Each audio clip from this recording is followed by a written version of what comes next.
आहे की संपुष्टात करण्यात आलेलं होय. आहे. काय वाटतं अजून एकाच दिवशी करणं नाही, एक लक्षात घ्या की सर्व काही राजकीय सोयीनं आणि राजकीय फायद्यासाठी चालतं. लोकसभा राज्यसभा चालू देत नाही, तिकडे खासदारांचं निलंबन केलं, इकडे विधानसभा गुंडाळली जाते. एक प्रकारे या देशातून संसदीय लोकशाहीला पायदळी तुडवण्याचा कार्यक्रम अगदी योजनाबद्ध रीतीने सुरू आहे. त्यात आता महाराष्ट्र सुद्धा आपलं पाऊल पुढे टाकतोय. हे दुर्दैव आहे. एका ठिकाणी संसदेवर डायरेक्ट आतमध्ये घुसला, दुसऱ्या ठिकाणी 5 जवान आपले मेले. काय वाटतं देशाची सुरक्षा ही देशाची सुरक्षा याचा भारतीय जनता पक्षाच्या सरकारनं पूर्णपणे खेळखंडोबा केलेला आहे. पूर्णपणे खेळखंडोबा. काल पुंछमध्ये 5 जवानांच्या हत्या झाल्या. त्यांच्या लष्करी वाहनांच्या ताफ्यावर हल्ला झाला.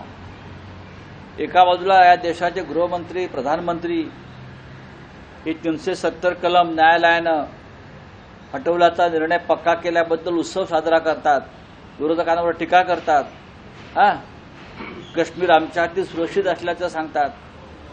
पण एका बाजूला संसदेमध्ये घुसखोरी होते, बेरोजगार तरुण घुसतात, संसदेच्या सुरक्षेला तडीत मारतात. तिथे आमची चर्चा होऊ दिली जात नाही. संसदेतून खासदार निलंबित केले जातात. 150 खासदार निलंबित केले.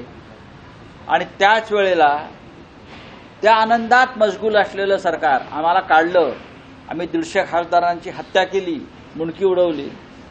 त्याच वेळेला काश्मीरमध्ये, पूंछमध्ये लष्करी जवानांच्या वाहनाच्या ताफ्यावर पुलवामाप्रमाणे हल्ला केला जाऊन 5 जवान शहीद केले जातात. हे या देशाचं दुर्दैव आहे. लक्षात घ्या. हे काल जे झालं पूंछमध्ये हे मिनी पुलवामा आहे. पुलवामाविषयी आजही त्या हल्ल्याविषयी संशय आहे. नक्की काय झालं, सुरक्षा व्यवस्थेत नक्की काय चूक झाली. आणि काल पूंछच्या बाबतीत सुद्धा लोकांच्या मनात त्या शंका आहेत.